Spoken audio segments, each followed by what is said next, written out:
Meanwhile, South Carolina is the next battleground, the state hosting the 10th Democratic presidential debate tomorrow night and its primary this coming Saturday. Let's go to Lauren Harper. She's a political strategist and formerly the South Carolina State Director for Beto O'Rourke's campaign. Thanks for joining us, Lauren. Thanks for having me. Lauren, South Carolina is the first major test for the African-American vote, and Vice President Joe Biden is banking on that factor. How is the polling in South Carolina?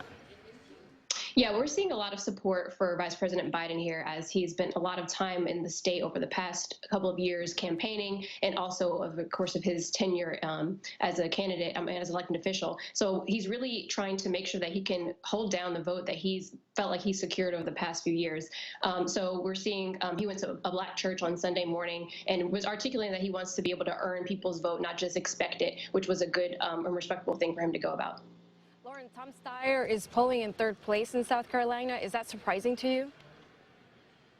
Actually, no, because Tom Steyer has spent a lot of money in South Carolina, not just on ads, but on staff and on getting people to come out to events for him. He's done a lot of direct voter contact in our state, hosting block parties and events with voters. He has an array of events this week in different, more rural areas across our state. So it's not surprising to me that as he goes to see voters in person, he's actually getting the support to go with it.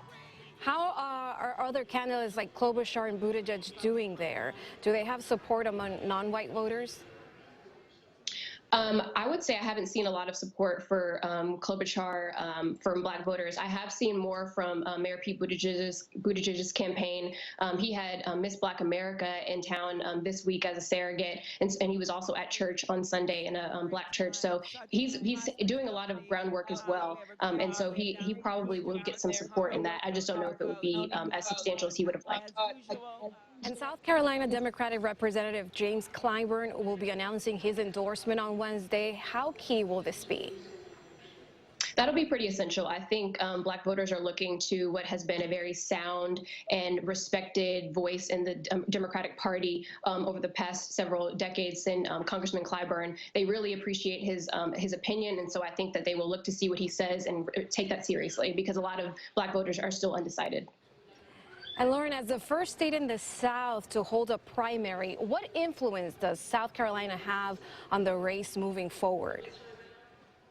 Yeah, we really believe that will be kind of a litmus test for black voters and across the South and even in the country.